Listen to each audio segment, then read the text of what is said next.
మాకి ఇప్పుడు స్టార్మ్ ఒకటి వస్తుంది. అది 12 ఇంచుల స్నో పడుతుందని చెప్తున్నారు. కొన్ని ఛానల్స్‌లో 18 ఇంచులు అని చెప్తున్నారు. అందరూ ఫుడ్ అని స్టాకప్ పెట్టుకుంటున్నారు. వాటర్ నేను కూడా వాటర్ క్యాన్స్‌కి వచ్చినప్పటికీ దాదాపు అయిపోతున్నాయి.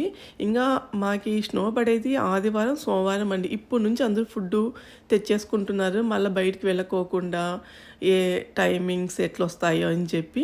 మళ్ళీ వాటర్ క్యాన్స్ అని తొందరగా అయిపోతాయండి. వాటరు, మిల్కు, ఈ సాల్ట్ అనేది మనము ఇంటి ముందర ఐస్ మెల్ట్ అయ్యేందుకు చల్లేస్తాము ముందే. ఈ సాల్ట్ అయితే ఒక షాప్కి వెళ్తే ఆల్రెడీ అయిపోయింది. ఇంకో షాప్లో కూడా అయిపోతుంది. షార్టేజ్ ఉందంటే ఎక్కడ చూసినా ఈ టైంలో. నేను పాలు, ఎగ్స్, ఫ్రూట్సు, బ్రెడ్ ఇవన్నీ స్టాకప్ పెట్టుకున్నానండి. మన ఇండియా గ్రాసరీస్ ఆల్రెడీ ఎప్పటికీ మనకి రైసు, కందిపప్పు ఇలాంటివి ఎప్పుడు స్టాకప్పే ఉంటాయి మనకు. సో అందుకు వాటి వల్ల భయం లేదు. 2 డేస్ ముందు నుంచి అందరూ తెచ్చుకుంటున్నారండి.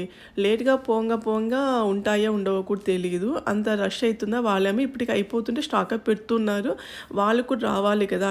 ఇది అంత లెక్కలో వస్తుందండి. ఒక స్టేట్ అనే కాదు చాలా చోట్ల నుంచి వస్తుంది. కొన్ని చోట్ల ఐస్ స్టార్మ్ వస్తుంది. కొన్ని చోట్ల హెవీగా స్నో స్టార్మ్ వస్తుంది. బిల్డింగ్ సెక్షన్‌లో పెద్ద పెద్ద లైన్స్ ఉన్నాయండి.